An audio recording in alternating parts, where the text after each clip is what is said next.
Mardi 7 mars 2023, mesdames et messieurs, c'est toujours un plaisir de vous retrouver dans cette nouvelle édition du journal de Viva en version française. Dans les actualités de ce jour, commençons par cette journée marquée par les femmes. Le domaine de la culture a pu être également mise en avant durant cette célébration de la journée du 8 mars afin de faire passer le message.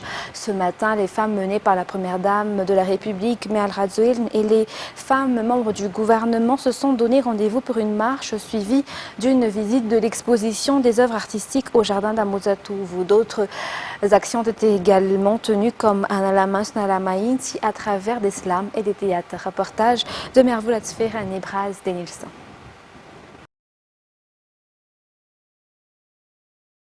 Artistique, une exposition de photos et de peintures, le monde de la photographie, un monde qui était, selon certains, un monde d'hommes.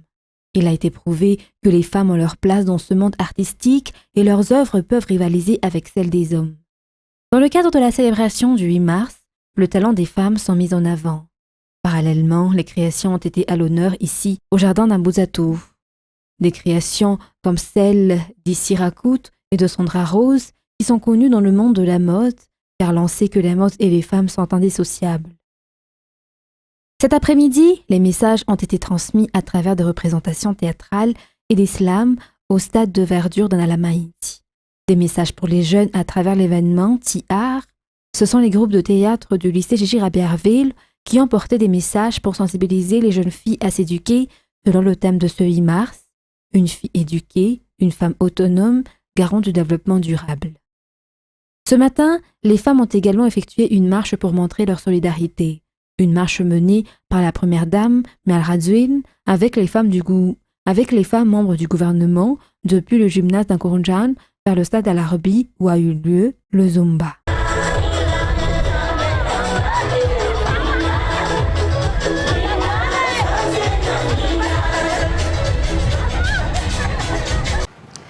Toujours dans ce cadre de la célébration de la journée du 8 mars, la formation sur la technique agricole Fumvuza, à laquelle ont participé 43 femmes issues des 23 régions du pays, s'est achevée hier. Cette formation entre également dans le cadre de la célébration justement du 8 mars. Ainsi, hier, en plus de la remise de certificats de fin de formation pour ces 43 femmes, l'épouse du président de la République leur a également offert des équipements pour l'application des nouvelles connaissances qu'elles ont acquis.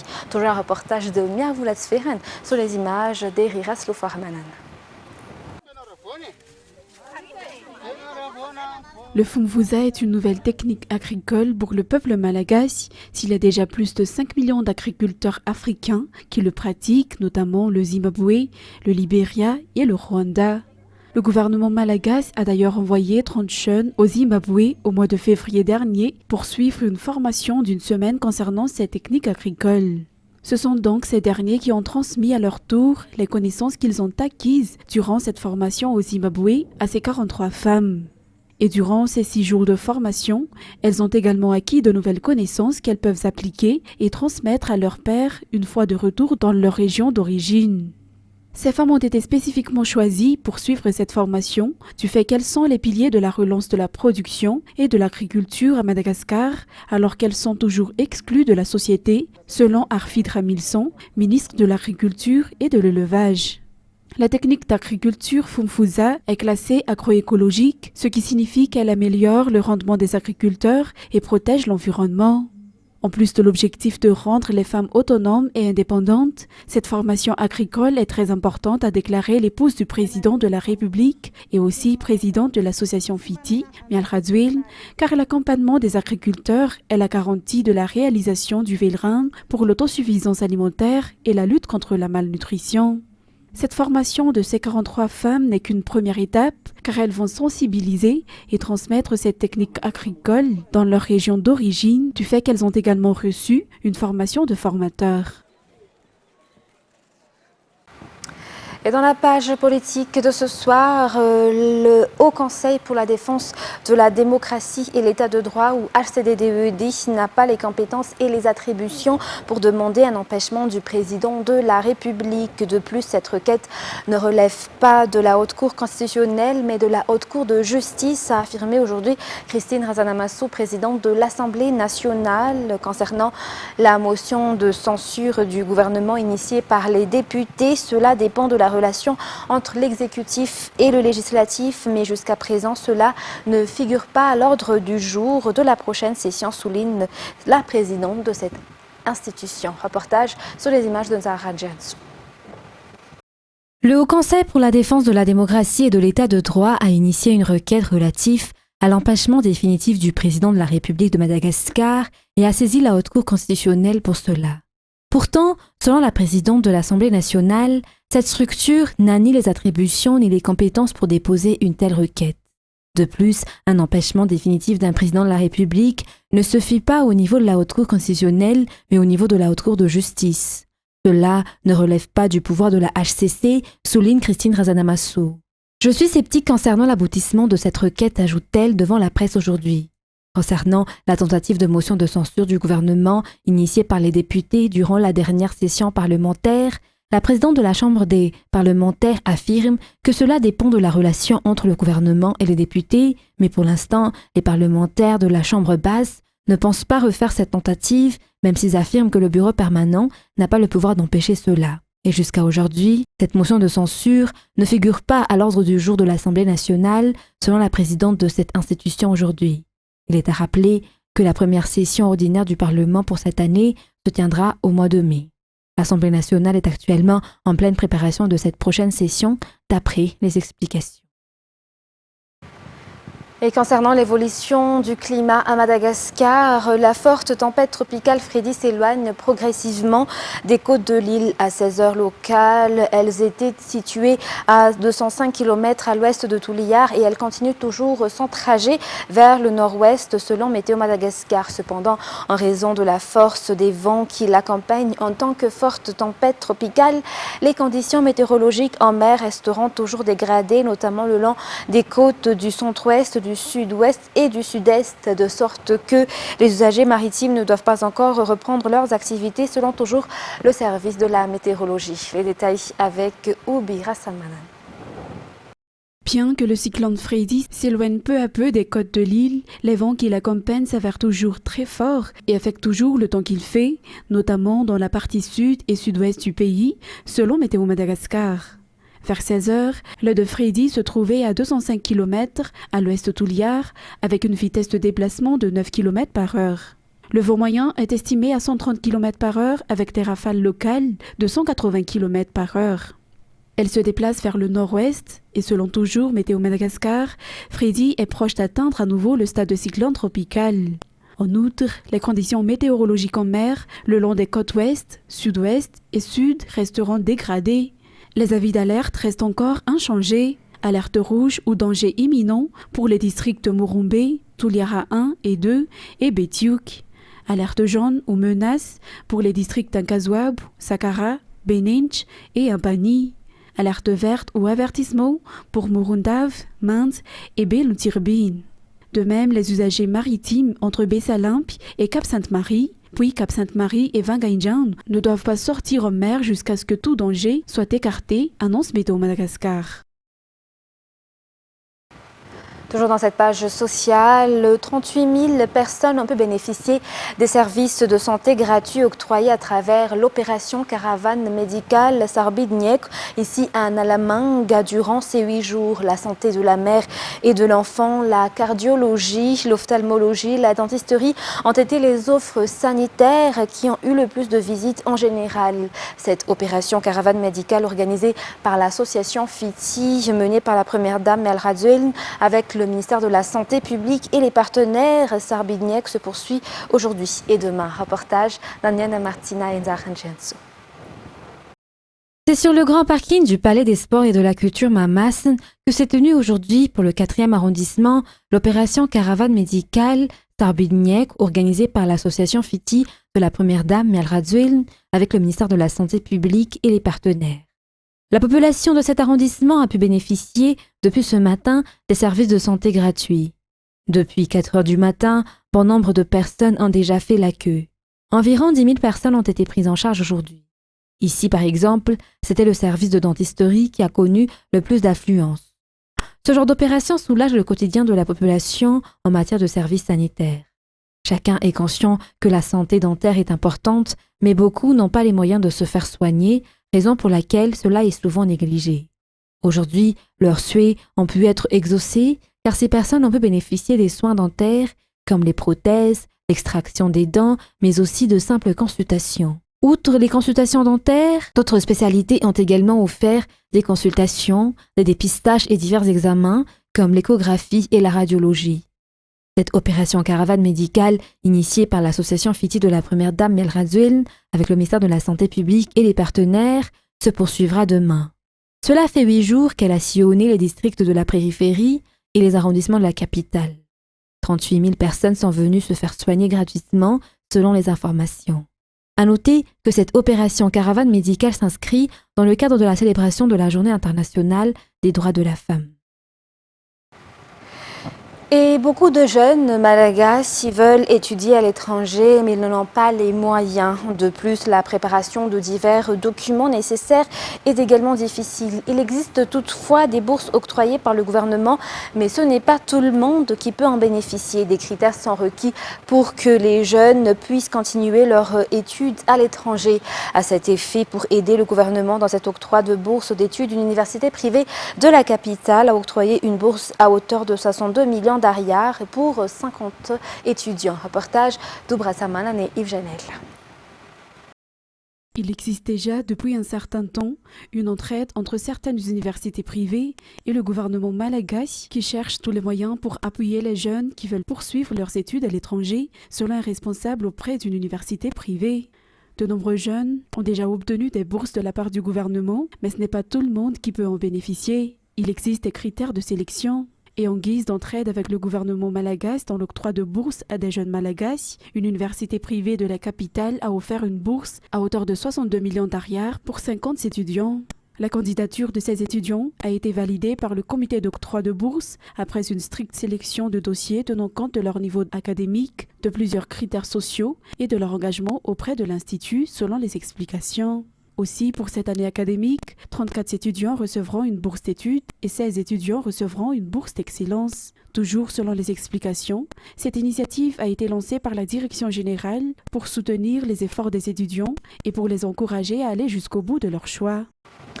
Dans la page sportive de ce soir, 25 joueurs sont dans la liste définitive des Barrières de Madagascar pour les 3 et 4e journées des phases de qualification à la CAN 2023. La plupart sont des joueurs locaux appelés après leur exploit au Tchad. Il est à rappeler qu'ils affronteront le Centrafrique les 23 et 27 mars prochains. Voici ces 25 joueurs retenus. Anzara Zanarvelo. Gardien de but, Hakutasmbul Azakanirin Ounin, Adrien Melvin, Razumazan Engineering Uzum. Les défenseurs, Ranjanena Tantil, capitaine des Barrières Chan, Kenji Van Boot, Jérémy Morel, Razunirin Uberat, Agusnirin Jean-Martin Oudatsir, Rabarzon Avchinien Oudadafar, Silvio Ouaserio, les milieux de terrain, Manuelan Souand Ouyand Pro, Ranjanarman Arwasn Oudax, Ranjat Sferenatuk Nantenen Utsir, Marcolem Arch, Ibrahim Amada, Ryan Ravelsan, Ranjiamblul Nazutsar, Loïc Lapoussin, Dorian Bertrand, Azaf Janev Kloun, Ourakul, Rakout Armala Lanziv et Rafan Mezantsou Lalaine. Les attaquants, Tonissa Julio, Azaf Njakout Jean-Yves, Hakim Abdallah. Le match aller se tiendra le 23 mars prochain au stade Barriam à Masn à 16h de l'après-midi. Si le 27 mars se fera le match retour à Douala, Cameroun, s'il n'y aura pas de changement venant de la CAF, car le Centrafrique n'a pas de stade reconnu par la CAF pour accueillir un match international. Passons à présent aux actualités internationales, manifestations historiques, grèves reconductibles, mais aussi ronds-points occupés ou spectacles annulés. Les syndicats vont essayer de mettre la France à l'arrêt, jouant leur va-tout face au gouvernement à quelques jours d'une probable adoption de la réforme au Sénat. France 24. Les débats ont duré jusqu'à 3 h du matin, car au Sénat, on veut aller vite. Pour 93 contre 251, le Sénat n'a pas adopté. Les sénateurs de droite et du centre majoritaires se contentent depuis des jours de voter contre les amendements de la gauche sans débattre pour ne pas ralentir les discussions. Ce lundi, la droite a néanmoins adopté un amendement qui va plus loin que le texte du gouvernement, le CDI senior. Avec ce nouveau contrat, l'employeur sera exonéré de cotisations familiales et il pourra y mettre fin dès que l'employé sera en mesure de partir à la retraite avec un taux plein. Et alors que le gouvernement craint que la France ressemble à ça ce mardi, les sénateurs veulent débuter au même moment l'examen de l'amendement le plus clivant de cette réforme des retraites, le report de l'âge légal de 62 à 64 ans. Sur ce point précis, comme dans l'opinion, les débats promettent d'être agités. Il est donc pour nous un devoir de manifester notre opposition la plus vive dans cet hémicycle, qui ne peut être en dehors du réel, et ne pas entendre l'exigence d'un grand débat dans le pays, ne pas entendre la colère froide, sérieuse, mais déterminée et massive. L'examen du projet de réforme des retraites au Sénat doit se terminer dimanche à minuit, avant le retour du texte à l'Assemblée nationale. Et le gouvernement britannique présente aujourd'hui un projet de loi déjà critiqué par les organisations de défense des droits humains censé lutter contre l'immigration illégale qui prévoit d'interdire à ceux qui arrivent par la Manche de demander l'asile au Royaume-Uni. France 24. Ces embarcations de fortune, ils sont des dizaines chaque semaine à risquer leur vie pour traverser la Manche et rejoindre l'Angleterre. Mais les candidats à l'asile pourraient ne plus être en mesure de déposer leur demande une fois arrivés au Royaume-Uni.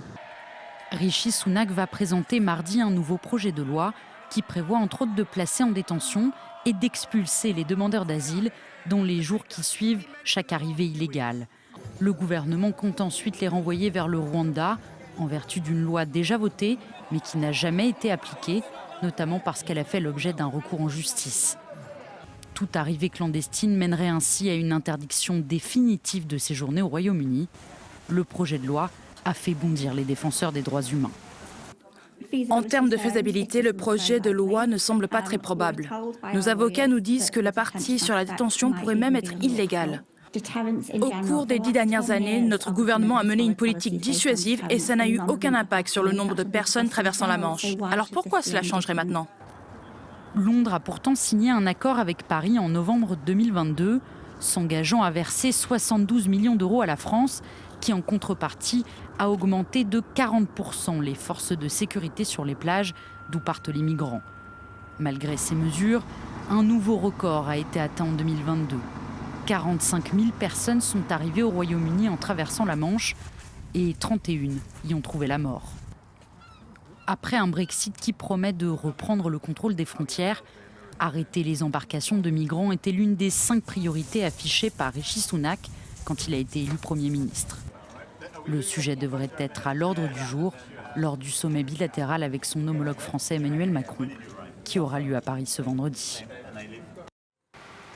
Toujours dans l'actualité internationale, en Ukraine, le président ukrainien Volodymyr Zelensky a affirmé hier avoir demandé à ses commandants militaires de trouver les forces pour défendre Bakhmout, épicentre des combats dans l'est du pays, autour de laquelle les troupes russes ont resserré leur étau. Toujours un reportage de France 24. Dans les rues désertes de Bakhmout, les détonations se font entendre à des kilomètres à la ronde. Signe de l'intensité des combats. Sur le front, les soldats ont le visage marqué par la fatigue, mais tous refusent d'abandonner leur poste. La ville de Bakhmout est importante parce qu'elle coupe les routes et que c'est un terrain plus élevé. Depuis sa hauteur, tout est ouvert pour les Ruskov. Donc c'est important pour nous et pour eux. Je pense que Bakhmout résistera. Et même si ce n'est pas le cas, de nombreux soldats russes y mourront. Je pense que Bakhmout les hantera dans leurs rêves pendant plus d'un an ou d'une décennie. La ville est devenue le symbole de la lutte entre les Russes et les Ukrainiens pour le contrôle de la région du Donbass. Pour Kiev, la défense de Bakhmout constitue déjà un succès stratégique. Par ailleurs, le président Volodymyr Zelensky a tenu à mettre fin aux rumeurs d'un retrait tactique, rumeurs qui se sont répandues ces derniers jours. Pendant ma réunion avec l'état-major, j'ai directement demandé au général Syrski, en charge de nos opérations, et à Zaloujny, le chef d'état-major, s'il fallait se retirer ou renforcer nos positions dans la ville. Tous deux m'ont dit de ne pas nous retirer et de renforcer. J'ai donc dit à l'état-major de trouver les forces appropriées pour aider nos gars à Bakhmout. Mais ces dernières semaines, les Russes ont progressé au nord et au sud de la ville, coupant 3 des 4 routes d'approvisionnement des Ukrainiens. Bakhmout revêt un caractère stratégique limité, mais Kiev cherche à épuiser les forces et le moral de l'ennemi, tout en construisant de nouvelles lignes de défense en parallèle. Mesdames et messieurs, c'est la fin de ce journal. Nous vous remercions de votre fidélité. Sur ce, restez avec nous pour la suite des programmes. Très bonne soirée à tous. Au revoir.